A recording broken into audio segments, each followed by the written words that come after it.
الحمد لله رب العالمين والعاقبة للمتقين والصلاة والسلام على سيدنا محمد وآله وصحبه أجمعين أما بعد فأعوذ بالله من الشيطان الرجيم بفضل بسم الله الرحمن الرحيم إن يوم الفصل كان ميقاتا يوم ينفخ في الصور فتأتون أفواجا صدق الله العلي العظيم. கணியத்திற்குரித்தான அல்லாஹ்வின் நல்லடியார்களே, அல்லாஹ் ஜல்ல ஷானஹு தஆலாவுடைய மாபெரும் கிருபை, அல்லாஹ் ஜல்ல ஷானஹு தஆலா திருக்குர்ஆனினுடைய விளக்கத்தை கேட்கவும் அதன்படி அமல் செய்வதற்கு முயற்சி செய்யக்கூடிய நன்மக்களாக அல்லாஹ் ஜல்ல ஷானஹு தஆலா நம்மை ஆக்கி அருள் புரிந்திருக்கிறார். அல்லாஹ் ஜல்ல ஷானஹு தஆலா இந்த அமலை தொடர்ந்து நடக்கக்கூடிய எல்லா விதமான ஏற்பாடுகளையும் அல்லாஹ் ஜல்ல ஷானஹு தஆலா செய்து தந்தருள் புரிவானாக. நாம் கடைசியாக சூரத்துன் நப என்ற அந்த சூறாவிலே 1வது ஆயத்திலிருந்து 17வது ஆயத்து வரை நாம் பார்த்தோம்.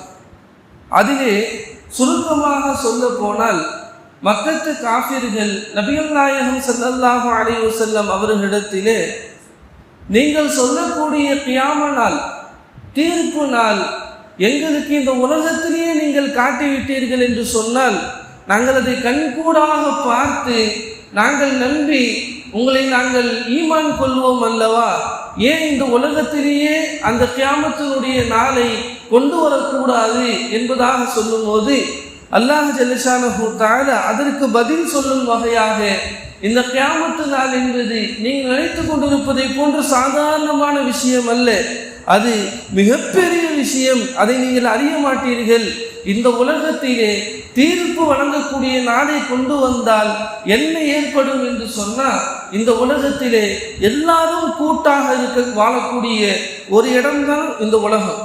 கியாம நாள் வரணும் அப்படின்னு சொன்னால் இந்த பூமி அழிக்கப்பட வேண்டும், அதே மாதிரி வானமும் அழிக்கப்பட வேண்டும், வானத்திற்கு மேல் சொர்க்கம் கொண்டு வரப்பட வேண்டும், பூமிக்கு கீழ் நரகம் இருக்க வேண்டும், அதற்கு மத்தியில் சிராத்து முஸ்தகீம் பாலம் இருக்க வேண்டும்.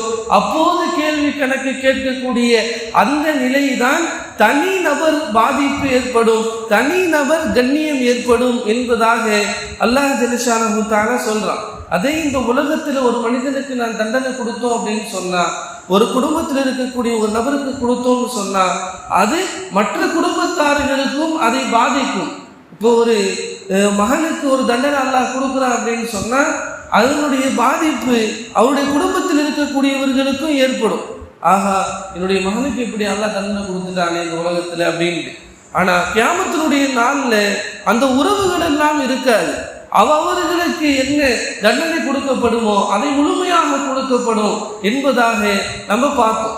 அதே போன்று ஒரு மனிதனுக்கு இந்த உலகத்திலே நிஅமத்துகளை நன்மை செய்வதின் காரணமாக அல்லாஹ் நிஅமத்துகளை வாரி வணங்குறான்னு சொன்னா அந்த குடும்பத்தில் இருக்கக்கூடிய பாவம் செய்யக்கூடியவர்களுக்கும் தான் அந்த நிஅமத்து போகும். அதன் காரணமாகத்தான் இந்த உலகத்திலே அல்லாஹ் ஜல்ல ஷானஹு தஆலா தீர்ப்பு வழங்க, அந்த தீர்ப்பு வழங்கக்கூடிய நாள் அல்லாஹ் என்ன வச்சிருக்கிறான் அப்படின்னு சொன்னா, இன்ன யௌமல் ஃபஸ்லி கான மீகாத்தா, நிச்சயமாக தீர்ப்பினுடைய நாள் கான மீகாத்தா, நேரம் குறிப்பிடப்பட்டதாக இருக்கிறது. நீங்க அவசரமாக கேட்கும் போதுலாம் அது வந்துடாது. இந்த உலகம் அழிய வேண்டும். யௌம யுன்ஃபகு ஃபிஸ்ஸூர், இந்த சூர் ஊதப்படும் அந்த நாள் இஸ்ராஃபில் அலைஹிஸ்ஸலாத்து வஸ்ஸலாம் அவர்கள் சூர் ஊதுவார்கள். அந்த சூரினுடைய ஓட்டம் மட்டும் இந்த வானம் பூமிக்கு மத்தியில் இடையில் உண்டான அந்த அளவுக்கு இருக்கும் என்பதாக சொல்றாங்க. அப்ப சூர் ஊதப்படக்கூடிய அந்த நாள்ல ஃபதஅத்தூன அஃப்வாஜா, அவர்கள் கபறுகளில் இருந்து கூட்டம் கூட்டமாக எழும்பி வருவார்கள் என்று அல்லாஹ் ஜல்ல ஷானஹு தஆலா பதிவு செய்கிறார். கண்ணியத்திற்குரித்தானவர்களே, ஒரு மனிதன் மரணித்து மண்ணாக ஆகி மக்கி போனதற்கு பிறகு எப்படி உயிர் கொடுத்து எழுப்பப்படும் என்பதை கண்மணி நாயகம் ஸல்லல்லாஹு அலைஹி வஸல்லம் அவர்கள் சொல்லுகிற போது ஒரு ஹதீஸிலே அழகாக சொல்லுவார்கள். நபி ஸல்லல்லாஹு அலைஹி வஸல்லம் அவர்கள் சொன்ன ஹதீஸ் அபூ ஹுரைரா ரலியல்லாஹு தஆலா அவர்கள் அறிவிக்கிறார்கள், மா பைன நஃப்கத்தைனி அர்பஉன், 2 சூர் ஊதப்படுவதற்கு மத்தியில் 40 இருக்கும் என்பதாக அபூ ஹுரைரா ரலியல்லாஹு தஆலா அவங்க சொல்றாங்க. அப்ப சுற்றி உட்கார்ந்திருந்த அவங்களுடைய தோழர்கள் சொல்றாங்க, 40ன்னு சொல்றீங்களே, அது 40 நாளா அல்லது 40 மாதமா அல்லது 40 வருடமா என்பதாக அந்த சுற்றி உட்கார்ந்து இருக்கக்கூடிய தோழர்கள் கேட்கும் போது அந்த கருத்தை சொல்வதை விட்டோம் அவங்க எனக்கு தெரியாதுன்னு சொல்லிடுவாங்க.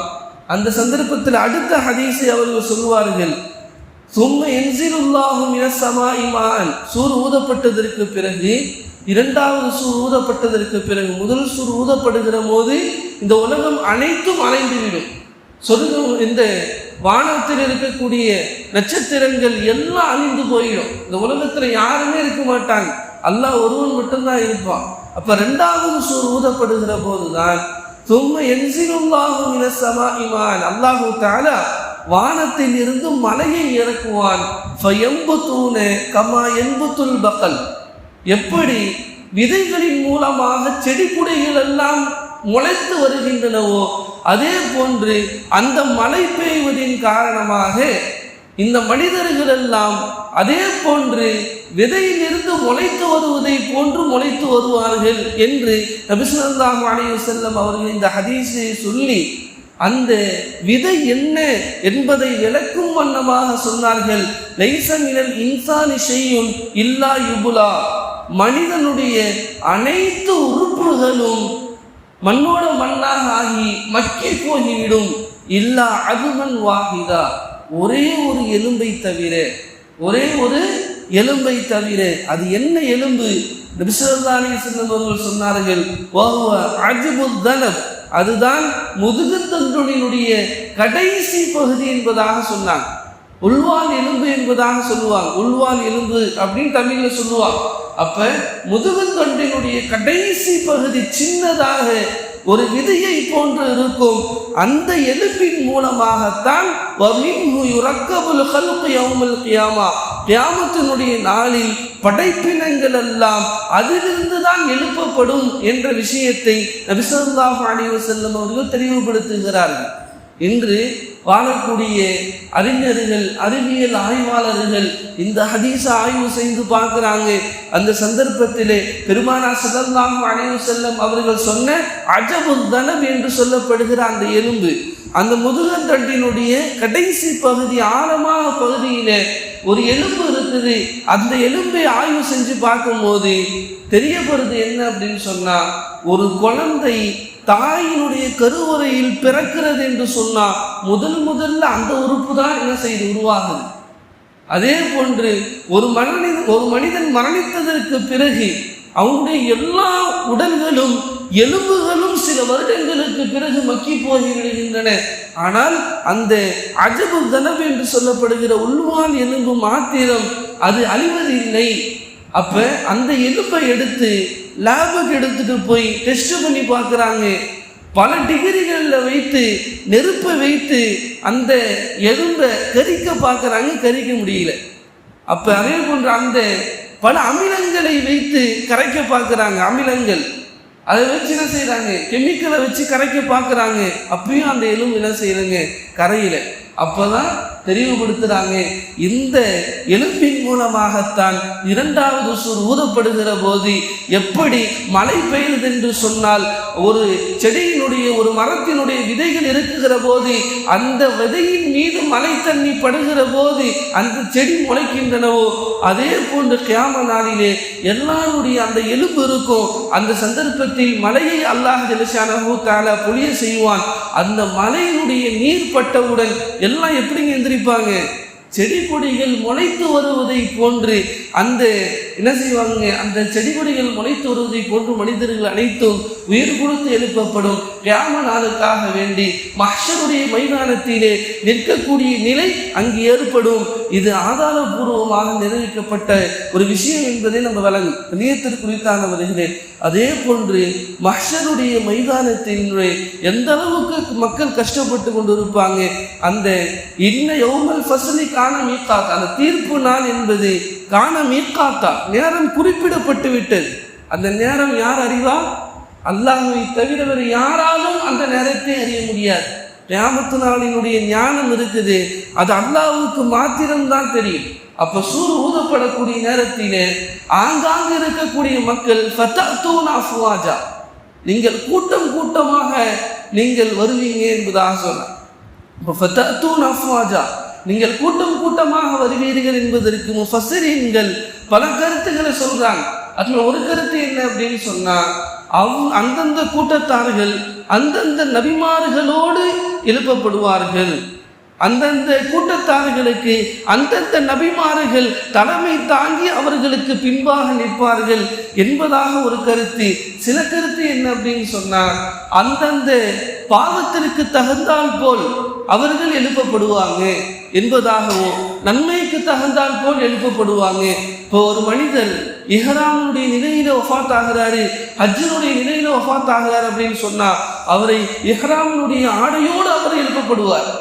அதே சந்தர்ப்பத்தில் ஒரு மனிதர் ஷஹீதாக்கப்பட்டு இறக்கிறாரு, மரணிக்கிறாரு, வீரமரணம் அடைகிறாருன்னு சொன்னா, அந்த ஷஹீதான நிலை அப்படியே அந்த கை உடைந்திருக்கும், கால் உடைந்திருக்கும், ரத்தங்கள் வடிதோடி கொண்டிருக்கும், அந்த நிலைமையில் அந்த மனிதர் வருவார் என்பதாக ஹதீஸிலே வருகிறது. அதே போன்று ஒரு ஹதீஸ் வருகிறது, அது தஈஃபாக இருந்தாலும் கூட முஃபஸ்ஸிரீன்கள் அதை குறிப்பிடுகிறார்கள். அது என்ன ஹதீஸ் அப்படின்னு சொன்னா, முஆத் இப்னு ஜபல் ரலியல்லாஹு தஆலா அவங்க நபி ஸல்லல்லாஹு அலைஹி வஸல்லம் அவரிடத்துல இந்த யௌம யுன்ஃபகு ஃபி ஸூரி ஃபதஅத்தூன அஃப்வாஜா, அந்த சூர் ஊதப்படக்கூடிய அந்த நாளில் எல்லாரும் கூட்டம் கூட்டமாக நீங்கள் வருவீர்கள் என்ற இந்த ஆயத்திற்கு விளக்கம் தாருங்களேன் என்பதாக நபி ஸல்லல்லாஹு அலைஹி வஸல்லம் அவர்கள் கேட்கும்போது, நபி ஸல்லல்லாஹு அலைஹி வஸல்லம் அவங்க சொன்னாங்க, யா முஆத் இப்னு ஜபல், முஆத் இப்னு ஜபல், லக்கத் சஅல்த அன் அம்ரின் அதீம், நீங்க எப்படிப்பட்ட விஷயத்தை கேட்குறீங்க தெரியுமா? மிகப்பெரிய விஷயத்தை கேட்குறீங்க. அது சாதாரணமான விஷயம் அல்ல.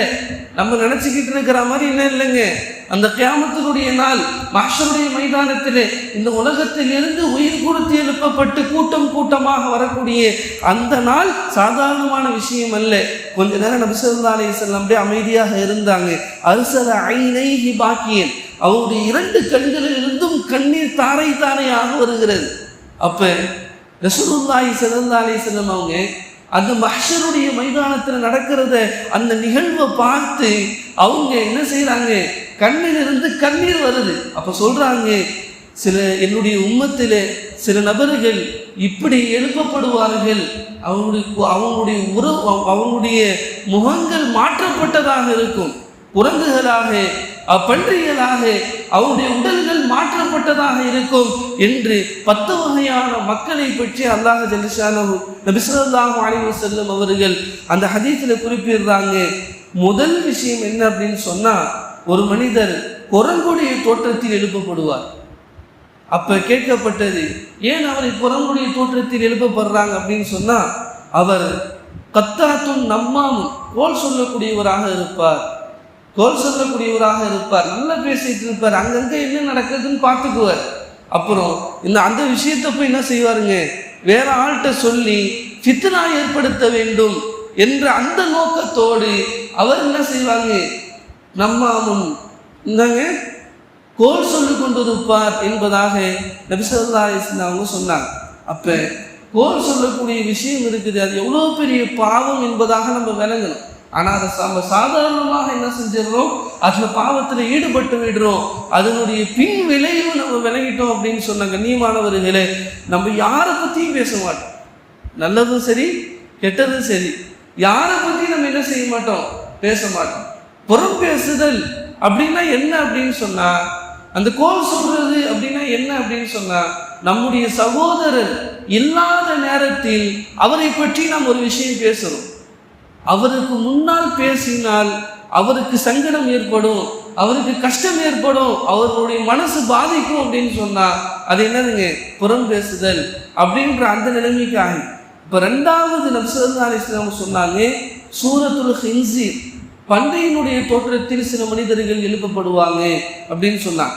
அப்ப அந்த விஷயத்தை அவங்க அதை பற்றி விளக்கம் கேட்கும் போது, அவர்கள் ஹராமான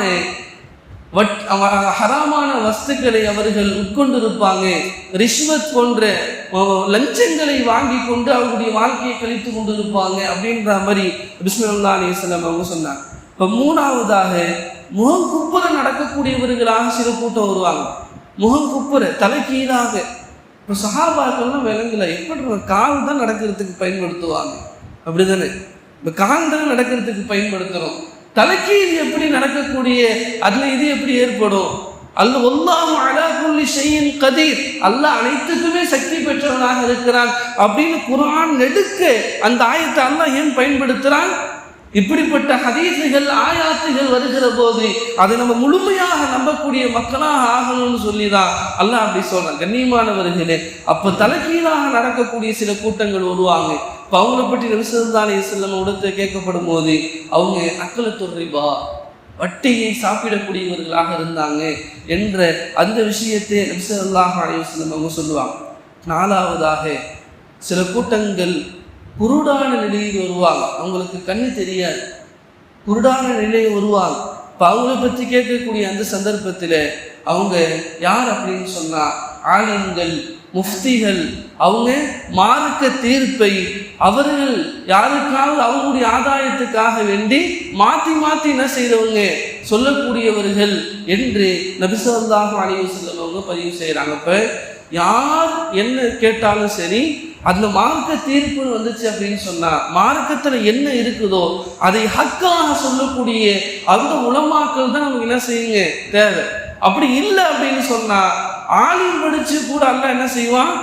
எப்படிங்க கண் குருடர்களாக அல்லாஹ் ஜல்ல ஷானஹு தஆலா மஹ்ஷருடைய மைதானத்துல எழுப்புவான் என்பதை நம்ம விளங்கும். அதே போன்று சொல்றான், காது கேட்காதவர்களாக ஊமையாக சில கூட்டத்தாளர்கள் அல்லாஹ் எழுப்புவான். அஞ்சாவதாக இப்போ அவங்கள பற்றி கேட்கப்பட்டுச்சு. நபி ஸல்லல்லாஹு அலைஹி வஸல்லம் அவங்க சொன்னாங்க, அல்லதீன யுஅஜபூன பிஅமாலிஹிம், அவர்களுடைய அமலை கொண்டு அவர்கள் தன்னை பெருமையாக கருதி கொள்வாங்க. என்னை போன்று யாரும் என்ன செய்ய மாட்டாங்க, இபாதத்து செய்ய மாட்டாங்க. நான் எவ்வளோ பெரிய ஆள் தெரியுமா, நான் தஹஜ்ஜுத் தொழுகிறேன். நான் எவ்வளோ பெரிய ஆள் தெரியுமா, ஹஜ்ஜு செஞ்சுட்டு வந்திருக்கிறேன். நான் எவ்வளோ பெரிய ஆள் தெரியுமா, முன் சுன்னத்து பின் சுன்னத்து எல்லாம் தொழுகிறேன். சே, அவன் எதுவுமே தொழுவ மாட்டாங்க, அவெல்லாம் என்னுடைய அந்தஸ்துக்கு வருவாங்களா அப்படின்னு சொல்லி நம்மளுடைய அமல்களை கொண்டு நம்ம என்ன செய்யறது, பெருமை அடித்துக் கொள்வது, இது அல்லாஹ்க்கு பிடிக்காத ஒரு விஷயம். அதன் காரணமாகத்தான் அந்த காது கேட்காதவர்களாக வாய் பேச முடியாதவர்களாக மஹ்ஷருடைய மைதானத்தில் எழுந்திருப்பாங்க அப்படின்னு சொல்லப்படும். ஆறாவதாக சொல்லப்படுது, எம்தகூன அல்சினத்தகும், அவங்களுடைய நாவுகளை கடித்தவாறு சில கூட்டங்கள் வரும். நாவுகளை கடித்தவாறு, அவருடைய நாக்கு எங்க இருக்கும் அப்படின்னு சொன்னா அந்த மார்பகத்துல அந்த நெஞ்சில தொங்கிட்டு இருக்கும் அவங்களுடைய நாக்கு. அந்த நாக்கிலிருந்து சீன்சலங்கள் வடிந்து கொண்டு இருக்கும். அது எப்படிப்பட்ட சீன்சலம், அது மிகவும் நாட்டமாக இருக்கும். அந்த நாட்டத்தின் காரணமாக மஹ்ஷரில் இருக்கக்கூடிய அந்த மனிதர்களே அருவருப்பப்படுவாங்களாம்.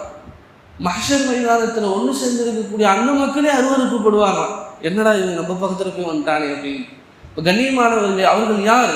வல் உலமா வல் குஸ்ஸாஸ் அல்லதீன யுகாலிஃபு கௌலுஹும் வ ஃபிஅலுஹும். அவங்க யார் அப்படின்னு சொன்னா அவர்கள் தான் ஆலிம்கள். நல்லா பயன் பேசுவாருங்க, நல்ல என்ன செய்வாங்க, அருமையாக கதை சொல்லுவார். ஆனா அல்லதீன யுகாலிஃபு கௌலிஹிம் வ ஃபிஅலிஹிம், அவங்களுடைய சொல்லும் செயலும் வேறுபட்டு இருக்கும். சொல்லும் செயலும் வேறுபட்டு இருக்கும். எல்லாம் தொழுவுங்க என்பதாக சொல்லுவார். ஆனா அவரே தனியாக போனார்னா தொழுவ மாட்டார். அப்ப அவர் எல்லாம் நோவுவீங்க அப்படின்னு சொல்லுவார். ஆனா என்ன செய்வாங்க, அவர் தனியாக இருந்தாரு, அவருக்கும் அல்லாஹ்வுக்கும் மத்தியில் உண்டான அந்த உலகத்துக்கு போயிட்டார் அப்படின்னு சொன்னா அவர் என்ன செய்வாங்க, வேறுபடுவார்.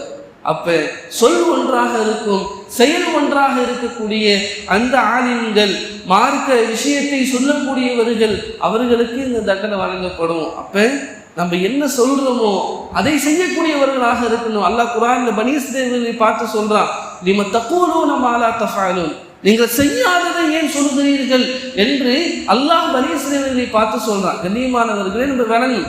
அப்ப ஏழாவதாக சொல்றாங்க, அல் முகத்தஅத்து ஐதீஹிம் வ அர்ஜுலுஹும், அவருடைய கால்களும் கைகளும் துண்டிக்கப்பட்டவர்களாக வருவாங்க. அவங்க யார் அப்படின்னு சொன்னா யூதூனல் ஜீரான், அண்டை வீட்டார்களை நோய்வினைப்படுத்தியவர் என்பதாக நபி ஸல்லல்லாஹு அலைஹி வஸல்லம் அவங்க சொல்றாங்க. கண்ணியமானவர்களே, தொழுகல, நோன்பு வைக்கல அப்படின்னு சொன்னால் சரி, அந்த தண்டனை நீங்கள் கொடுக்குறீங்க அப்படின்னு சொன்னால் சரி நாங்கள் ஏற்றுக்கிறோம். ஒரு அண்டை வீட்டாரை நான் நோய்வாய்ப்படுத்திட்டேன் அப்படின்னு சொன்னால் அதுக்குமா இந்த தண்டனை அப்படின்னு சொன்னால், இஸ்லாத்தில் ஹுக்கூக்குல்லா அல்லாஹுவின் கடமைகள் என்று சொல்லப்படுகிற தொழுகை, நோன்பு, ஜகாத்து, ஹஜ்ஜி போன்ற இதர காரியங்களில் நாம் குறை வைத்து விட்டால் அல்லாஹ்விடத்தில் மன்னிப்பை கேட்டோம்னா அல்லாஹ் ஏற்றுக்குவான். ஆனால் அதே சமயத்தில் ஹுக்கூக்குல் இபாதுன்னு சொல்லக்கூடிய ஒன்று இருக்குது, அடியாறுகளுக்கு செய்ய வேண்டிய கடமைகள் ஒன்று இருக்குது.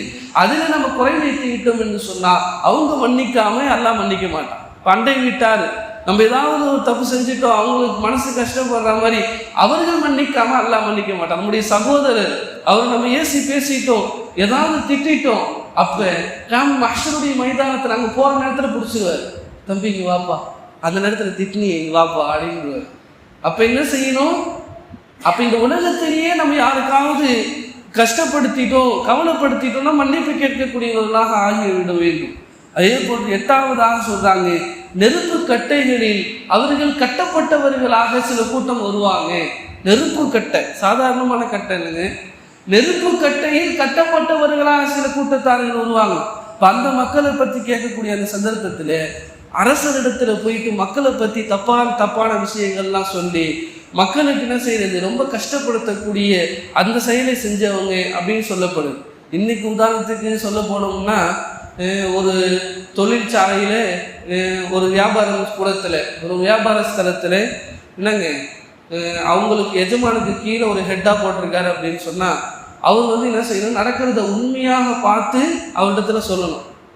அவன் எனக்கு மரியாதை குறைவாக ஒரு தடவை பேசிட்டான், அவன் எனக்கு கஷ்டப்படுத்துகிற மாதிரி ஒரு தடவை பேசிட்டான் அப்படின்னு சொல்லிட்டு இல்லாத பொருளாகிறதுலாம் என்ன செய்யுது, அவனை பற்றி போய் எஜமான்கிட்ட போய் மாட்டி விட்டு நம்ம எஜமான்கிட்ட போய் மாட்டி விட்டு இது மாதிரி செய்கிறான் அது மாதிரி செய்கிறான்னு சொல்லி அவனுக்கு கஷ்டம் கொடுத்து கடைசியில் அவன் வேலை விட்டு நிப்பாட்டிடுங்க அப்படின்னு சொல்கிற அளவுக்கான சில சூழ்நிலைகள்லாம் ஏற்படும் பாருங்க. அதை கூட என்ன செய்யலாம், இதில் என்ன செய்யலாம், ஒப்புமைப்படுத்தலாம். அப்போ 9ஆவதாக சொல்கிறாங்க, பிணத்தை விட நாற்றமிக்க சில கூட்டத்தார்கள் வருவாங்க. இப்போ பிணம் செத்து போன பிணம் பாருங்க, அது எந்த அளவுக்கு நாட்டம் அடிக்கும், அதை விட கடுமையாக நாட்டம் வரக்கூடிய சில கூட்டத்தார்கள் எழுப்புவாங்க. அப்போ அவங்களை பற்றி சொல்லப்படுது, அல்லதீன யதமத்தஊன பிஷ்ஷஹவாத்தி வல்லர்தாத், அவர்கள் மன இச்சையில அவங்க இந்த உலகத்தில் எப்படியெல்லாம் வாழணும்னு ஆசைப்பட்டாங்களோ அதுபோன்று மன இச்சைப்படி வாழ்ந்தவர்கள், அல்லாஹினுடைய ஹக்கை நிறைவேற்றாதவர்கள், செல்வத்தினுடைய ஹக்கை ஜக்காத்து சதக்கா போன்றவைகள் எல்லாம் தராத கூட்டத்தார்கள் என்று பதிவு செய்கிறாங்க. அப்ப 10ஆவதாக எல்பசூன ஜலாபி, அவர்களுக்கு நெருப்பினாலான ஆடை அணிவிக்கப்படும். 10ஆவது கூட்டத்தை அவங்க யாரு, அஹ்லுல் கிப்ரி வல் ஃபஹ்ரி வல் கைரா, அவங்க பெருமை அடிக்கக்கூடியவர்கள். இந்த பெருமை இருக்குது, அது அல்லாஹ்வுக்கு சொந்தம், நம்ம யாருக்குமே சொந்தம் கிடையாது. குர்ஆனையும் ஹதீஸையும் முழுமையாக ஒரு மனிதர் வழங்குறாரு அப்படின்னு சொன்னா அந்த சந்தர்ப்பத்தில் என்னங்க வந்துடாது, அவருக்கு பெருமையும் வராது. பெருமையெல்லாம் அல்லாஹ்வுக்கு சொந்தம், எல்லா புகழும் அல்லாஹ்வுக்கு சொந்தம் என்ற அந்த மனநிலைக்கு அவர் வந்துடுவார். அப்போ கண்ணியமானவர்களே, அப்போ சூறு ஊதப்படக்கூடிய நேரத்தில் ஃபத்தஅத்தூன் அஃப்வாஜா, நீங்கள் கூட்டம் கூட்டமாக வருவீர்கள் என்று அல்லாஹ் ஜல்ல சொல்றான். அதுக்கு பிறகு என்னென்ன நடக்கும், வஃபுதிஹத்திஸ் ஸமாஉ ஃபகானத் அபுவாபா, வானங்கள் திறக்கப்படும், வானங்கள் எல்லாம் கதவுகளாக ஆகிடும். என்னங்க, வானங்கள் எல்லாம் கதவுகளாக ஆகிவிடும். ஏன் கதவுகளானது? மலக்குமார்களினுடைய வருகைக்காக வேண்டி வானங்கள் எல்லாம் திறக்கப்படும், அந்த வானம் கதவுகளாக ஆகிவிடும். நம்ம ஹதீஸில் பார்க்கும்போது விளங்குது, சில ஹதீஸுகளில் வரும், இன்னதி குல்லி அப்தின் பாபின், ஒரு அடியானுக்கு 2 கதவுகள் இருக்கு. நான் எப்போ சொல்றேன், வாழக்கூடிய அந்த சந்தர்ப்பத்திலே நம்ம வாழ்றோமா இல்லையா இந்த உலகத்தில், அப்பயே 2 கதவு இருக்குங்களாம். ஒரு கதவு என்ன அப்படின்னு சொன்னா, பாவன் அமலிஹி, நம்ம செய்யக்கூடிய நல்ல அமல்கள் அந்த கதவு வழியாகத்தான் என்ன செய்யும், அல்லாஹ்விடத்தில் அடையும். மலக்குமார்கள் நம்ம நல்ல அமல்கள் அந்த கதவின் மூலமாகத்தான் எடுத்து செல்வாங்க. அதே போன்று பாபன் ரிஸ்கி, நம்முடைய ரிஸ்க்கு வரக்கூடிய அந்த வழி, நம்முடைய ரிஸ்க்கை மலக்குமார்கள் எடுத்து வருவாங்கல்ல அந்த வழி, அந்த 2 கதவுகள் இருக்குதுன்னு சொல்றாங்க. அப்ப கியாமத்துடைய நாளில் பார்த்தோம்னா வானங்கள் திறக்கப்பட்டோம், கதவுகளாக ஆகிவிடும் என்பதாக பதிவு செய்கிறாங்க. இப்போ ஹதீஸை இஸ்ரா, மிஅராஜினுடைய அந்த நிகழ்வை நம்ம பார்க்கக்கூடிய சந்தர்ப்பத்தில் நபி ஸல்லல்லாஹு அலைஹி வஸல்லம் அவங்க ஒவ்வொரு வானத்துக்காக போவாங்க, ஒவ்வொரு நபிமார்களை சந்திப்பார்கள் என்று மிஅராஜினுடைய அந்த சந்தர்ப்பத்தில் வரக்கூடிய அந்த ஹதீஸை பார்க்கும்போது நமக்கு தெரியுது. அப்போ அந்த ஹதீஸை நம்ம ஆய்வு செஞ்சு பார்த்தோம் அப்படின்னு சொன்னால் அதில் என்ன விஷயம் தெரியுது? நபி ஸல்லல்லாஹு அலைஹி வஸல்லம் அவங்க முதல் வானத்திற்கு போகக்கூடிய நேரத்தில் ஜிப்ரீல் அலைஹிஸ்ஸலாம் அவங்க கூப்பிட்டு போகிறாங்க. முதலாவது வானத்தில் நபி ஸல்லல்லாஹு அலைஹி வஸல்லம் சொல்கிறாங்க, உரிஜ பினா இல ஸமா, வானத்தில் எங்களை உயர்த்தப்பட்டது. ஃபஸ்தஃப்தஹ ஜிப்ரீல், ஜிப்ரீல் அலைஹிஸ்ஸலாம் அவங்க திறங்கன்னு சொல்லி அந்த மலக்குமார்களிடத்துல வேண்டுறாங்க.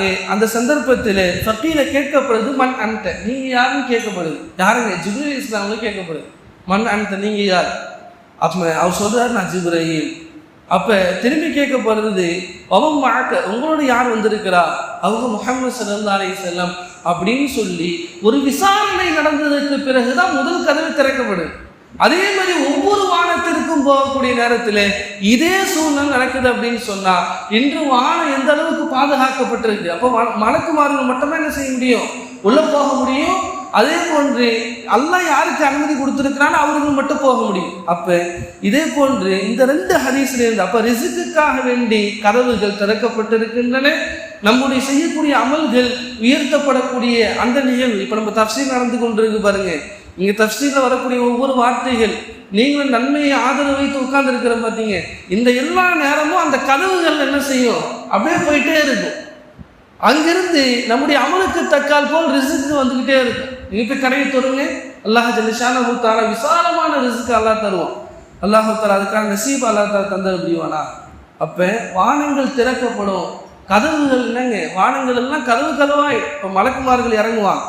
அந்த நேரத்தில் சுக்கிரத்தில் ஜிபால், மலைகள் தகற்றப்பட்டிருக்கும், மலைகள் அகற்றப்பட்டிருக்கும், மலைகளே இருக்காது. ரெண்டாவது சூர் ஊதப்பட்ட பிறகு என்னங்க? மலைகள் இருக்காது. ஏன் மலைகள் இருக்காதுன்னா மஹ்ஷருடைய மைதானம் என்பது அப்படியே ஒரே தரையாக இருக்கும். நடுவில் ஒரு மலை வருதுன்னு வச்சிங்களேன், அங்கே ஒரு மனிதரை கண்ணியப்படுத்துகிறாங்கன்னா தெரியாது. அதே மாதிரி அல்லாஹ் ஒரு மனிதரை வேதனைப்படுத்துறான்னா அது தெரியாது. அப்ப மலைகள் இருக்காது. சுக்கிரத்தில் ஜிபால், அந்த மலைகள் எல்லாம் தகற்றப்பட்டு இருக்கும், அகற்றப்பட்டு விடும். கான சராபா, அது காணல் நீரை போன்று இருக்கும். அதாவது மலை இருக்கிற மாதிரி இருக்கும், ஆனால் இருக்காது. எப்படி ஹைவேல போகும்போது தண்ணி பார்க்குறோம், ஆனால் அது என்னங்க? தண்ணியாக இருக்காது. அதே மாதிரி மலைகள் என்ன செய்யாதுங்க? கியாமத்தினுடைய நாள் மஹ்ஷருடைய மைதானத்தில் இந்த பூமி அப்படியே என்னங்க? ஒரே பாதையாக ஆக்கப்பட்டிருக்கு. எல்லாம் சரிசமமாக நிற்பாங்க என்பதாக தெரியும். அப்போ மஹ்ஷருடைய மைதானத்தில் அதனுடைய நிலை என்னங்க? இப்படி எல்லாம் சொன்னதுக்கு பிறகு அப்போ பார்க்கணும். அதுக்கப்புறம் தான் அல்லாஹ் ஜல்ல ஷானஹு தஆலா ஒரு முக்கியமான விஷயத்தை சொல்கிறான். இன்ன ஜஹன்னம கானத் மிர்சாதா, நிச்சயமாக அந்த நரகம் உங்களை எதிர்பார்த்து கொண்டிருக்கிறது என்பதாக அல்லாஹ் ஜல்ல ஷானஹு தஆலா சொல்கிறான். அப்போ சூர் ஊதப்பட்டு விட்டது, எல்லாம் மஹ்ஷர் மைதானத்தில் எஞ்சி நிற்கிறாங்க. அந்த சந்தர்ப்பத்தில் வானங்கள் எல்லாம் கதவுகளாக ஆகி மலக்குமார்களினுடைய வருகை. அதுக்கு பிறகு இந்த மலைகள் எல்லாம் அழித்து விட்டு அல்லாஹ் சரிசமமான ஒரே பாதையாக அல்லாஹ் ஜல்ல ஷானஹு தஆலா ஆக்குறான். அதுக்கு பிறகுதான் ஒரு முக்கியமான விஷயத்தை அல்லாஹ் சொல்றான். சொர்க்கம் என்ன செஞ்சிடும்? வானத்திற்கு கொண்டு வந்துவிடும். அதே பூமிக்கு கீழே நரகம் இருக்கும். இன்ன ஜஹன்னம கானத் மிர்சாதா, நரகம் உங்களை எதிர்பார்த்து கொண்டிருக்கிறது என்று அல்லாஹ் 19 சொல்றான். நரகவாசியிலே உங்களுக்கு என்ன செய்து நரகம் எதிர்பார்த்து கொண்டிருக்குதுன்னு சொல்ல. இன்ன ஜஹன்னம், இப்னு அப்பாஸ் ரலியல்லாஹு தஆலா சொல்லும்போது ஜஹன்னம் என்பதற்கு இங்க என்ன கருத்து அப்படின்னு சொன்னா, சிராத்துல் முஸ்தகீம் பாலம், சிராத்துல் முஸ்தகீம் பாலம் இருக்குது, அது உங்களை எதிர்பார்த்து கொண்டிருக்கிறது என்பதாக அல்லாஹ் ஜல்ல ஷானஹு தஆலா சொல்றான். அப்ப ஒவ்வொரு அடியார்களும் அந்த சிராத்துல் முஸ்தகீம் பாலத்தை தாண்டி தான் என்ன செய்யணும்? சொர்க்கத்துக்கு போகணும். அப்ப மேல சொர்க்கம், கீழே நரகம் இருக்கும். அந்த நரகத்திற்கு என்னங்க கீழே மேல என்ன செய்யப்பட்டிருக்க? சிராத்துல் முஸ்தகீம் பாலம் அமைந்திருக்கு. அல்லாஹ் தஆலா குர்ஆன்ல சொல்லும்போது வைன்கும் இல்லா வாரிதுஹா, நீங்கள் அதை கடந்துதான்ப்பா செல்லணும்னு சொல்லலாம். அப்ப நரகத்தை கடக்காமல் சொர்க்கத்துக்கு செல்ல முடியாது அப்படின்னு தெரியுது. அப்ப அல்லாஹ் ஜல்ல ஷானஹு தஆலா அது சிராத்துல் முஸ்தகீம் அந்த பாலத்திலே நமக்கு நன்மைக்கு ஏற்றால் போல் அல்லாஹ் தஆலா என்ன செய்வான், கடக்க வைப்பான். சிராத்துல் முஸ்தகீம் பாலத்தை பற்றி நம்ம கேள்விப்பட்டு இருப்போம். அது முடியை விட ரொம்ப கூர்மையானது, எவ்வளவு சின்னது, அது எந்த அளவுக்கு நீளமானது அப்படின்னா நம்ம கேள்விப்பட்டிருப்போம். அப்ப அந்த சிராத்துல் முஸ்தகீம் பாலத்துல செல்லக்கூடிய நேரத்துல முஃபஸ்ஸீரீன்கள் சொல்றாங்க, லா யதுகுலு அஹதுல் ஜன்னah, சொர்க்கத்தில் ஒரு மனிதரும் நுழைய முடியாது. எப்ப ஹத்தா எதுத்தாசு பின்னார், நரகத்தை கடக்கும் வரை, நரகத்தை கடந்துதான் சொர்க்கத்துக்கு போகணும். பெயின்கான மஅஹு ஜவாஸ், அவனிடத்துல சொர்க்கத்துக்கான அந்த சீட்டு இருந்துச்சு அப்படின்னு சொன்னா நஜா, அவர் தப்பிச்சிட்டார், அல்ல அவங்க சொர்க்கத்துக்கு கொண்டு போய் மலக்குமார்கள் விடுவாங்க. வயில்லா எஹ்தஸப, அப்படி அவங்களிடத்துல சொர்க்கத்துக்கு போறதுக்கான சீட்டு இல்லை அப்படின்னு சொன்னா அப்படியே முடிச்சு நரகத்தை என்ன செஞ்சுடுவாங்க, கீழே அடை போட்டுருவாங்க அப்படின்னு சொல்லப்படுது. அப்ப இன்னொரு விஷயம் என்ன அப்படி சொல்லி இப்னு அப்பாஸ் ரலியல்லாஹு அன்ஹு அவங்க சொல்றாங்க, நரகத்தினுடைய மேல அந்த சிராத்துல் முஸ்தகீம் பாலம் அமைந்திருக்குதுல்ல, அது சபஅத மஹாசி, 7 செக் போஸ்ட் இருக்குன்றாங்க. அந்த சிராத்துல் முஸ்தகீம் பாலத்துல 7 செக் போஸ்ட். அந்த 7 செக் போஸ்ட் என்ன செய்ய மாட்டாங்க, காசுலாம் வாங்க மாட்டாங்க. என்னங்க, காசு வாங்க மாட்டாங்க. அப்ப அந்த செக் போஸ்ட்ல நன்மைகளை பற்றி விசாரிக்கப்படும். அப்போ ஃபர்ஸ்ட் கேட்கக்கூடிய கேள்வி என்ன, அஷ்ஹது ஷஹாதத்து அல்லா இலாஹ இல்லல்லாஹ், லா இலாஹ இல்லல்லாஹ் பற்றி கேள்வி கேட்கப்படும். அதை அவர் கரெக்டாக சொல்லிட்டாருன்னா அடுத்து என்னது, அப்படியே இன்னும் கொஞ்சம் அப்படியே முன்னாடி போவார். அதுக்கு திரும்பி நிப்பாட்டப்பட்டு கேள்வி கேட்கப்படும். தொழுகையை பற்றி கேட்கப்படும் ரெண்டாவதாக. அதுக்கு பிறகு ஜகாத்தை பற்றி கேட்கப்படும். அதுக்கு பிறகு நோன்பு பற்றி கேட்கப்படும். அதுக்கப்புறம் ஹஜ்ஜை பற்றி கேட்கப்படும். கடைசியா உம்ராவை பற்றி கேட்கப்படும். அதுக்கு பிறகு யாருக்காவது உன்னை அநியாயம் செஞ்சிருக்கிறியா அப்படின்னு சொல்லி கேட்கப்படும். அப்படி இல்லைன்னா நம்முடைய இபாதத்துக்கு ஏதாவது குறைபாடு ஏற்பட்டுச்சா அப்படின்னு கேட்கப்படும். அப்ப நம்முடைய இபாதத்துல குறைபாடு இருந்துச்சு அப்படின்னு சொன்னா நஃபிலான அமல்களை வச்சு அதை நிவர்த்தி செய்யப்படும். அப்ப இந்த நிகழ்வுகள்லாம் அந்த சிராத்துல் முஸ்தகீம் பாலத்தில் செல்லக்கூடிய அந்த சந்தர்ப்பத்தில் ஏற்படும் அப்படின்னு சொன்னார். இப்ப அமலுக்கு தக்கால் போல் சிலர்கள் மின்னல் வேகத்துல போயிடுவாங்க, சிலங்க என்ன செய்வாங்க குதிரை வேகத்துல. இப்ப நம்முடைய நன்மைக்கு தக்கால் போல் வேகம் இருக்கும் அப்படின்னு சொன்னாங்க. அப்ப இந்த ஜஹன்னம கானத் மிர்சாதா, இந்த நரகம் என்பது உங்களை எதிர்பார்த்து கொண்டிருக்கிறது. அந்த நரகம் யாருக்கு, லித்தாகீன மஆபா, யார் வரம்பு மீறி செயல்பட்டு கொண்டிருக்கிறார்களோ, குஃப்ருடைய நிலையில் இருக்கிறார்களோ அவர்களுக்கு தான் அந்த நரகம் தங்கும் இடம் என்பதாக அல்லாஹ் தஆலா சொல்றான். லாபிதீன ஃபீஹா அஹ்காபா, அதிலே பல ஹுக்குமுகள், பல யுகங்கள் அவர்கள் அந்த நரகத்திலே தங்குவார்கள் என்ற அந்த ஆயத்திலே அஹ்காம் என்ற அந்த வார்த்தையை அல்லாஹ் பயன்படுத்துறது. அதனுடைய ஒருமை என்ன, ஹுக்குமு. ஹுக்குமு அப்படின்னு சொன்னா ஒரு யுகம். ஒரு யுகம் எப்படிப்பட்ட ஆண்டை குறிக்கும் அப்படின்னு சொன்னா அலி ரலியல்லாஹு அன்ஹுடைய கருத்துப்படி சமானூன சனா 80 வருடம். ஒரு ஹுக்கும் என்பது 80 வருடம். அப்படி பல ஹுக்குமுகள் அப்படின்னு சொல்றான், பல 80 வருடங்கள் அவங்க தங்குவாங்க. அப்ப ஒரு 80 வருடம் அப்படின்னு சொன்னா குல்லு சனத்தின் 12 ஷஹர். அப்ப ஒவ்வொரு வருடத்திலும் 12 மாசம் இருக்கும். அதே மாதிரி குல்லு ஷஹரின் 30 யௌமன், ஒவ்வொரு நாளும் 30 நாள் இருக்கும். ஒவ்வொரு மாசத்துலையும் 30 நாள் இருக்கும். அப்ப குல்லு யௌமின், ஒவ்வொரு நாளும் அல்ஃபசனா, 1000 மாசத்திற்கு 1000 வருடத்திற்கு சரிசமமானது அப்படின்னு சொல்லி அலி ரலியல்லாஹு அன்ஹுடைய கருத்து. அதே போன்ற சில இமாம்கள் அபூ ஹுரைரா, இப்னு உமர், இப்னு அப்பாஸ் ரலியல்லாஹு அன்ஹு போன்றவர்கள் 70 வருடம் அப்படின்னு குறிப்பிடுறாங்க. அப்ப ஆனால் இதெல்லாம் வச்சு இந்த தஃசீர் பண்ணணும் அப்படின்னு சொன்னா ஒரு கேள்வி வரும், அந்த யுகம் முடிஞ்சதுக்கு பிறகு நரகவாசிகள் என்ன செய்வாங்க, சொர்க்கத்துக்கு போயிடுவாங்களா? இல்லை. அல்லாஹ் இன்னொரு இடத்துல சொல்றா, ஹாலிதீன ஃபீஹா, அவர்கள் அந்த நரகத்தில் நிரந்தரமாக இருப்பார்கள்.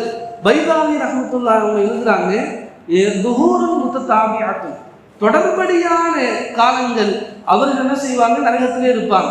ஒரு யுகம் முடிஞ்சதுக்கு பிறகு அடுத்த யுகம், ஒரு யுகம் முடிஞ்சதுக்கு பிறகு அடுத்த யுகம், அப்படின்னு நரகத்திலேயே அவர்கள் இருப்பார்கள் என்பத விஷயத்தால் இமாம் பைதாவி ரஹ்மத்துல்லாஹி அலைஹி சொல்றாங்க. இதுதான் மிகவும் ஏற்றமான உலமாக்களிடத்தில் ஏற்றமான விளக்கமாக இருக்கு. அப்ப நான் எதுக்கூன ஃபீஹா பருதம் வலா ஷராபா, அந்த நரகத்துக்கு போயிட்டாரு அப்படின்னு சொன்னா அந்த நரகத்திலே அவர் ஒரு குளிரையும் ஒரு குளிர்ந்த குடிபானத்தையும் அவர்கள் சுவைக்க மாட்டார் என்ற விஷயத்தை அல்லாஹ் ஜல்லஷானஹு தஆலா பதிவு செய்யறான். நம்ம சொல்றதுக்கு ஈஸியா இருக்குது.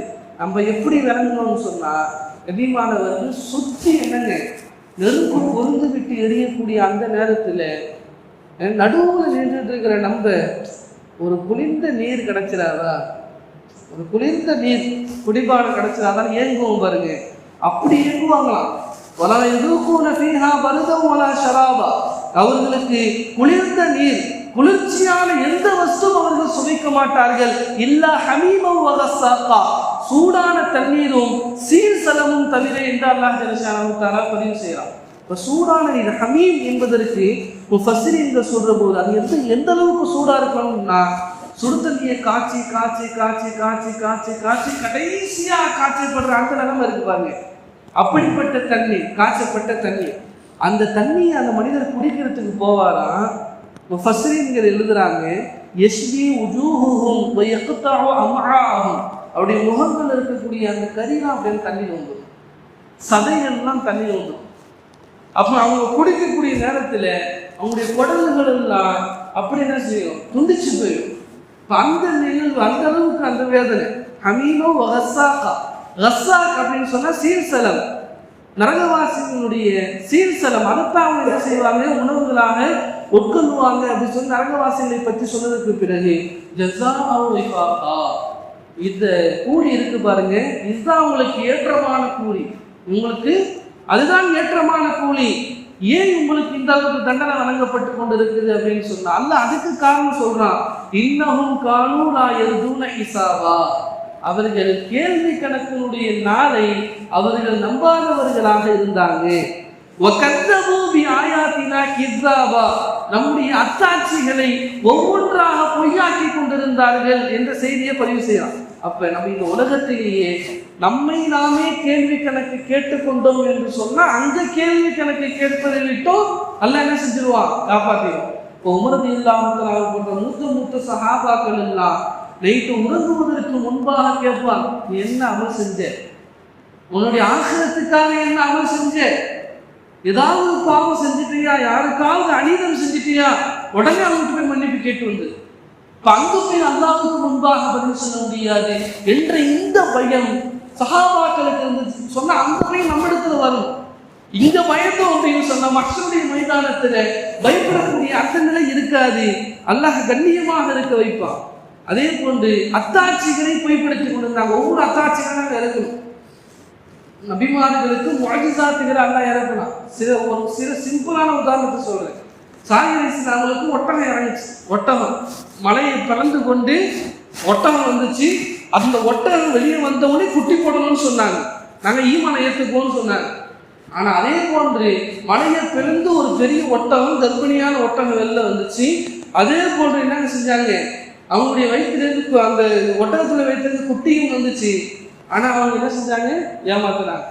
சாலிஹ் அலைஹிஸ்ஸலாம் ஒட்டகம் இருக்கு, அல்லாஹ்வுடைய மிகப்பெரிய அத்தாட்சி. இப்போ கத்தபோ பி ஆயாத்தினா கிஸாபா, என்னுடைய அத்தாட்சிகளை பொய்ப்படுத்தினாங்க, இதெல்லாம் சூனியங்கன்னு சொல்லிட்டாங்க, எங்களால் ஈமான் கொள்ள முடியாது. அதே மாதிரி மூசா அலைஹிஸ்ஸலாம் அவங்களுக்கு பார்த்தீங்கன்னா தடியை அடிச்சு அப்படியே கடல் பிறக்க வச்சான். அல்லாஹ் எவ்வளோ பெரிய அத்தாட்சி. இதையே பனி இஸ்ரவேலர்கள் அந்த முஅஜிஸா கொடுக்கப்பட்டு அந்த சைடு போனதுக்கு பிறகுதான் காலை கொண்டு வணங்க ஆரம்பிச்சிட்டாங்க. இப்படிப்பட்ட சூழ்நிலை. ஆனால் இந்த இடத்துல என்ன அப்படின்னு சொன்னா, ஆயாத்துகள் என்பதற்கு குர்ஆனினுடைய வசனங்களை அந்த காஃபிர்கள் பொய்ப்பித்ததின் காரணமாக குர்ஆனுடைய வசனம் என்னென்ன சொல்லுது, மஹ்ஷர் இருக்குன்னு சொல்லுது, கியாமத் இருக்குதுன்னு சொல்லுது. இந்த உலகத்தோடு முடிந்து போடக்கூடிய வாழ்க்கை இல்லை, இது மறுமையில மிகப்பெரிய வாழ்க்கை இருக்குதுன்னா சொல்லுது பாருங்க. கத்தபூ பி ஆயாத்தினா கிஸாபா, எங்களுடைய அத்தாட்சிகளை அவர்கள் பொய்ப்படுத்தி கொண்டு இருந்தாங்க சொல்லிட்டு எவ்வளோ பெரிய விஷயம் தான், ஒரு முக்கியமான விஷயம். அக்குள்ள ஷைஇன் அஹ்ஸைனாஹு கிதாபா, எல்லா விஷயத்தையும் நாங்கள் லவ்ஹுல் மஹ்ஃபூதுல பதிவு செஞ்சு விட்டோம் என்பதாக அல்லாஹ் சொல்றான். இப்போ நம்ம இங்கே உட்கார்ந்துருப்போம் அப்படின்னு பதிவாயிடுச்சு. என்னங்க நம்ம நினைப்போம், சின்ன சின்ன அமல்கள் எல்லாம் பதிவாயிடுச்சா அப்படின்னு நினைப்போம். கண்ணியமானவர்கள் யோசிச்சு பார்க்கணும். அப்படியே போயிட்டே இருக்கும்போது ஒரு மனிதர் தலையில் அடிச்சு போயிடும், அதுவும் எழுதியிருக்கும். அதுவும் என்ன செய்யப்பட்டிருக்கும், அந்த கிதாபுல நம்ம கிராமம் காப்பீங்க இருக்கிறாங்கல்ல, அந்த நம்முடைய ஏடுகளில் கூட எழுதப்பட்டு இருக்கும். நம்ம அந்த பாவம் கூட நினைச்சு பார்த்துக்க மாட்டோம். அதே மாதிரி போயிட்டே இருக்கும்போது ஒரு மூதாடிக்கு ஒரு பாட்டில் ஒரு 5 ரூபா 10 ரூபா போட்டு கொடுத்துருப்போம், அதை எழுதி வச்சிருப்பான். அல்லாஹ் என்ன செஞ்சிருப்பான், அதை எழுதி வச்சிருப்பான். கண்ணியமானவர்களே, சூரத்துல் கஹ்ஃப்ல வரக்கூடிய இந்த வசனத்தை நம்ம பார்க்கும்போது எந்த அளவுக்கு அந்த பாவிகள் அந்த வேதத்தை பார்த்து சொல்லுவாங்கன்றது அந்த நிகழ்வு சொல்லலாம். உதியால் கிதாப் அந்த நம்முடைய ஏடுகள் வைக்கப்படும். பத்தகல் முஜ்ரிமீன முஷ்ஃபிகீன மிம்மா ஃபீ, பாவிகள் அதில் இருக்கக்கூடிய விஷயங்களை எல்லாம் பார்ப்பார்கள், சொல்வார்களாம் யானைத்தானா மாலி ஹாதல் கிதாப், உங்களுடைய கை சேருமே இந்த ஏடுக்கு என்ன ஆனது, லா யுகாதிரு சகீரத்தன் வலா கபீரத்தன் இல்லா அஹ்சாஹா. சின்ன விஷயத்தையும் சரி பெரிய விஷயத்தை பதிவு செஞ்சிருந்துச்சுன்னா சரின்னு சொல்லலாம், சின்ன விஷயத்தை கூட பதிவு செஞ்சிருக்குது. நாங்கள் செஞ்ச எல்லா அமல்களும் அதிலே அல்லாஹ் வச்சிருக்கிறான் அப்படின்னு சொல்லிட்டு வலா எதிரிமு ரப்புக அஹதா, ரப்பு அல்லாஹ் தஆலா என்ன செய்ய மாட்டான், உங்களுக்கு ஒருபோதும் மனிதன் செய்ய மாட்டான் என்பதாக அல்லாஹ் ஜல்லஷானஹு தஆலா இந்த திருக்குர்ஆனில் சொல்றாங்க. கண்ணியமானவர்களே, நம்ம விளங்கணும், எல்லாமே பதிவு செய்யப்பட்டிருக்கு. அப்ப நன்மையும் பதிவு செய்யப்பட்டிருக்கு, தீமையும் பதிவு செய்யப்பட்டிருக்கு. சொர்க்கத்துக்கு போனீங்க அப்படின்னு சொன்னா உங்களுடைய நல்ல அமலத்திற்கு தகுந்தால் போல் உங்களுக்கு சொர்க்கத்தினுடைய தரஜா தரணும். என்னோட ஒரு மனிதன் எக்ஸ்ட்ரா ஒரு 2 ரக்காத்து ஒரு ஹஜ்ஜி செஞ்சிருந்தாருன்னு வைங்களேன், அவங்களுக்கு அல்லாஹ் என்ன செய்வான், அது கண்ணியப்படுத்துவான். அதே மாதிரி ஒரு பாவம் எக்ஸ்ட்ரா, என்னோட ஒரு பாவம் ஒரு கொலை எக்ஸ்ட்ரா ஒரு மனிதன் செஞ்சிருந்தா நரகத்துக்கு போயிட்டான் அப்படின்னு சொன்னா அவனுக்கு தந்தா கூட அல்லாஹ் என்ன செய்வான், நரகத்துல வேதனை செய்வான். அப்ப ஒன்னா வேதனை செய்யப்பட்டுச்சுன்னா இது அநியாயம் சொல்லுவோம். நம்ம ஒன்னா வேதனை செய்யப்பட்டுச்சு, ஒன்னாக கியாமத்தில் அனுபவிக்கக்கூடிய பாக்கியம் தந்துச்சா அப்படின்னு சொன்னா இது அநியாயம் சொல்லுவோம். ஆனா தகுந்த மாதிரி அல்லாஹ் என்ன செய்வான், கொடுப்பான். அல்லாஹ் எதுல 3 பத்தியில ஒரு கடுகளவு கூட அல்லாஹ் என்ன செய்ய மாட்டான், நம்மளுக்கு வேதனை செய்ய மாட்டான். கடைசியான ஆயத்து ஃபதுகு ஃபலன் நஸீதக்கும் இல்லா அதாபா, நரகவாசிகளை பற்றி அல்லாஹ் சொல்லுவானா, ஃபதுகு நீங்கள் சுவையுங்கள், பலன் நஸீதக்கும் இல்லா அதாபா, உங்களுக்கு வேதனை தவிர ஒரு எதுவுமே அதிகமாகாது. இப்ப வேதனை செய்யப்பட்டிருக்குல்ல, அதை விட வேதனை அதிகமாக கொண்டுதான் இருக்குமே தவிர குறையவே குறையாதுன்னு அல்லாஹ் தஆலா சொல்லுவாங்க. அப்ப ஒரு சஹாபி அபூ பர்ஸா ரலியல்லாஹு தஆலா என்ற அந்த சஹாபி நபி ஸல்லல்லாஹு அலைஹி வஸல்லம் இடத்துல கேட்டாங்களா, யா ரசூலல்லாஹ், குர்ஆனிலே ரொம்ப கடுமையான ஆயத்து எது அப்படின்னு சொல்லும் போது அந்த நபி ஸல்லல்லாஹு அலைஹி வஸல்லம் அவங்க சொன்ன அந்த வசனம் என்னன்னா இந்த வசனம் தான், ஃபதுகு ஃபலன் நஸீதக்கும் இல்லா அதாபா. நரகவாசிகளை பார்த்து சொல்லப்படுகிற இந்த வசனம் தான், ஃபதுகு ஃபலன் நஸீதக்கும் இல்லா அதாபா, வேதனை தவிர எதுவும் உங்களுக்கு அதிகமாகாது. அது யார் சொல்றா அப்படின்னு சொல்லி நம்ம விளங்கும். யாருங்க சொல்றா, இந்த உலகத்திலே தாய் விட இறக்கம் உள்ளவன் யாரு, அல்லாஹ் ரப்புல் ஆலமீன். ஒரு அடியானை பார்த்து ஒரு குழந்தைய பார்த்து போடா நீங்களா போய் அடிபட்டு சாகு அப்படின்னு ஏதாவது ஒரு தாய் சொல்லுவாங்களா, இதையும் நினைச்சு பார்க்கணும். ஆனா அல்லாஹ் மஹ்ஷருடைய மைதானத்தில் அந்த நேரத்தில் என்ன செய்ய, இன்ன யௌமல் ஃபஸ்ல், பிரித்து காட்டக்கூடிய அந்த நாள், காண மீகாத்தான்னு சொல்ல வருங்க, அங்கு இந்த உலகத்துல எல்லா பாவத்தையும் மறைச்சிக்கிட்டு வாழ வச்சான். அங்கதான் தீர்ப்பினுடைய நாள். எல்லாம் வெளிப்படுத்தான், நீ இவ்வளவு பாவம் செஞ்ச, நீ இவ்வளவு நன்மை செஞ்ச, நீ இவ்வளவு தண்டனை உனக்கு, இவ்வளவு தண்டனை உனக்கு. அதே மாதிரி சொர்க்கவாசிகளை பற்றி கேட்கும்போது சொர்க்கத்துக்கு போயிடும் அப்படின்னு சொன்னா அடுத்த வசனங்கள் சொர்க்கவாசிகளை பற்றி வருது. அதனால நம்ம அதை பேசுறாரு. அப்போ ஃபதுகு ஃபலன் நஸீதக்கும் இல்லா அதாபா, இந்த ஆயத்தை பார்த்தவங்கதான் ரொம்ப கடுமையான ஆயத்துன்னு சொல்றாங்க. 2வது ஆயத்தை பற்றி நபி ஸல்லல்லாஹு அலைஹி வஸல்லம் சொல்லும்போது, குல்லமா நதிய ஜுலூதுஹும் பத்தல்நாஹும் ஜுலூதன் கைரஹா, நரகவாசிகள் நரகத்தில் போட்டு வேதனை செய்யப்பட்டதற்கு பிறகு அந்த நெருப்பு அவருடைய தோலை எல்லாம் கரித்து விடுமா. கரித்து விட்டதற்கு பிறகு பத்தல்நாஹும் ஜுலூதன் கைரஹா, வேற ஒரு தோலை போட்டி, அந்த தோல் அவர்களுக்கு அணிவிக்கப்பட்டிருந்த அந்த தோல் இல்லைங்க அந்த நெருப்புல காஞ்சதுக்கு பிறகு வேற ஒரு தோல் போர்த்தப்பட்டு அவர்களுக்கு வேதனை செய்யப்படும். ஃபதுகுல் அதாப், வேதனை சுவைப்பதற்காக என்று அல்லாஹ் தஆலா சொல்றான். இன்னும் விஞ்ஞானிகள் என்ன கண்டுபிடிச்சிருக்காங்க அப்படின்னு சொன்னா, நம்முடைய உடலில் வலியை உணரக்கூடிய உறுப்பு எது அப்படின்னு சொன்னா தோல் மட்டும்தான். தோலை நல்லா கறிக்கிட்ட பிறகு அந்த கறி இருக்கும் பாருங்க, அந்த கறியில ஒரு நீடல்ஸ் ஒரு ஊசியை எடுத்து குத்துன்னு குத்துனா வலியே உணராது. அது தோலுக்கு மேல குத்துங்க உணரும். அப்ப எந்த அளவுக்கு அல்லாஹ் குர்ஆனுடைய வசனத்தை அமைச்சிக்கிறான்னு பாருங்க. அப்ப வலியை உணரக்கூடிய உறுப்பு தோல். அப்ப அந்நரகவாசியை நரகத்துல போட்டதுக்கு பிறகு அந்த தோல் முடிஞ்சதுக்கு பிறகு வேற ஒரு தோலை அணிவிக்கப்பட்டு வேதனை செய்யப்படும் அப்படின்னு சொன்னா கண்ணியமானவர்களே, குர்ஆன் எந்த அளவுக்கு உண்மையானது, அது எந்த அளவுக்கு விளக்கமானது என்பதை நம்ம விளங்கலாக. அல்லாஹ் ஸுப்ஹானஹு வ தஆலா எதை சொன்னானோ அல்லாஹ் தஆலா அதுபடி அமல் செய்யக்கூடிய பாக்கியத்தை தருவானாக. இந்த நரகத்தை விட்டும் நாம் அனைவர்களையும் அல்லாஹ் ஸுப்ஹானஹு வ தஆலா பாதுகாத்து அருள்புரிவானாக. நம்முடைய குடும்பத்தார்களை பார்த்து பாதுகாத்து அருள்புரிவானாக என்று பார்த்து இந்த உரை முடித்துக் கொள்கிறேன். வாஹிரு தஅவானா அல்ஹம்துலில்லாஹி ரப்பில் ஆலமீன். அஸ்ஸலாமு அலைக்கும் வரஹ்மத்துல்லாஹி.